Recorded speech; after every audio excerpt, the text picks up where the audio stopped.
Počas občianskej vojny v Burundi v roku 1997 seminaristi odmietli podriadiť sa rebelom. Ich rozhodnutie zostať jednotný sa stalo symbolom mieru a bratstva.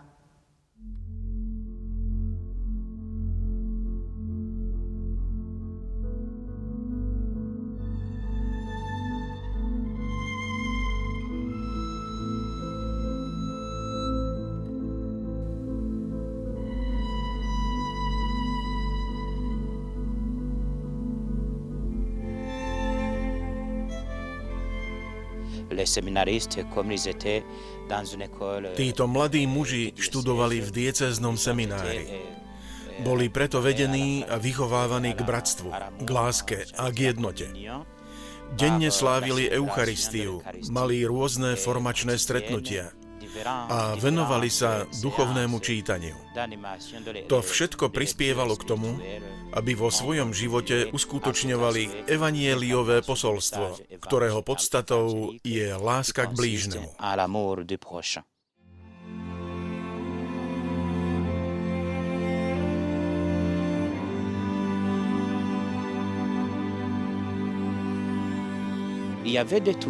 Medzi seminaristami boli aj príslušníci kmeňa Hutu, aj príslušníci kmeňa Tutsi.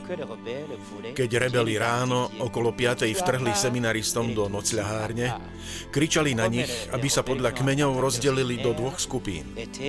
Keďže útočníci boli Hutuovia, bolo jasné, že seminaristom z kmeňa Hutu by neublížili.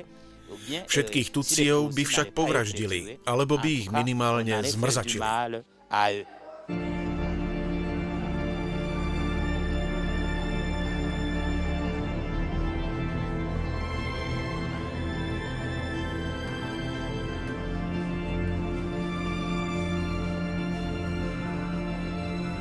Pri prvom útoku hodili útočníci medzi seminaristov granáty.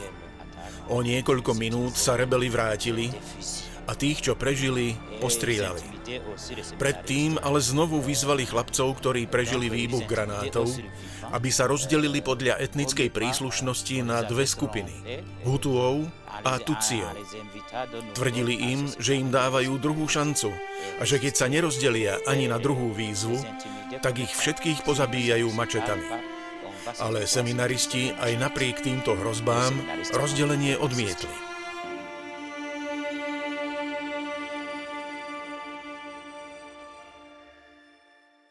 Pre mňa bolo šokom to, že keď ich vyzvali, aby sa rozdelili na tie dve kmene, tak odmietli, chceli zachovať to bratstvo a vtedy hodili medzi nich granáty. Niektorí už vtedy zomreli a boli zranení a oni si vzájomne začali pomáhať. Dokonca niektorí im odporúčali, aby sa urobili mŕtvými. Oni to neurobili, aj zachráňovali tých svojich bratov a tí vrahovia prišli znovu a všetkých vlastne zahubili. Pre súčasnú dobu je to takým svedectvom toho, že Kristus nám dáva jednotu. A môžeme mať aj rôzne názory, môžeme patriť do rôznych skupín, ale nie je možné, aby na základe toho sme sa rozdeľovali.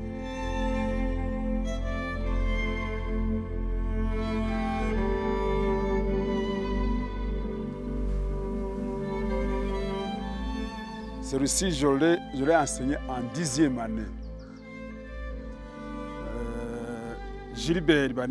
Tohto seminaristu som učil, keď bol druhák na strednej škole. Učil som aj Gilberta. Ten bol najlepší z celej triedy. Bol aj veľkým športovcom. Hrávali sme spolu basketbal. Stále si od nás učiteľov pýtal rady. Viackrát som sa ho pýtal, na čo nám dávaš toľko otázok? Hovoril, že to preto, aby veciam lepšie porozumel. Bol taký rozumný. Keď som sa dozvedel o jeho smrti, povedal som si, že Burundi stratila človeka, ktorý mohol byť pre našu krajinu veľmi užitočný.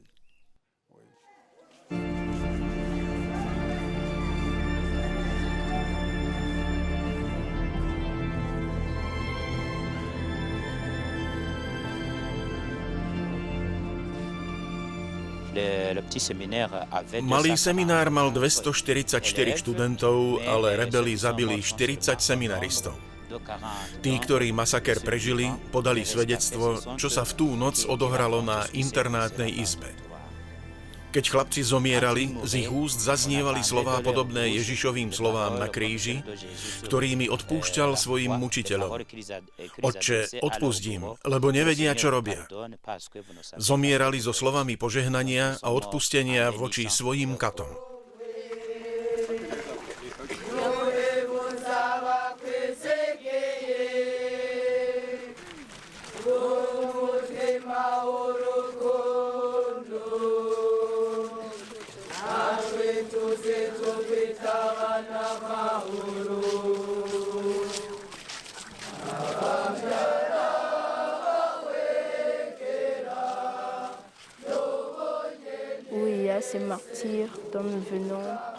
Prišli sme sa k týmto mučeníkom pomodliť.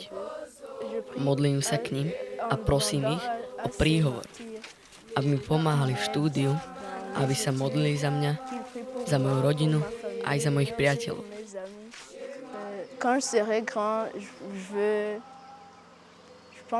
Keď vyrastiem, myslím, že by som chcel byť kňazom, tak ako to chceli oni. Ale mohol by som byť aj lekárom. Jednoducho niekým dobrým.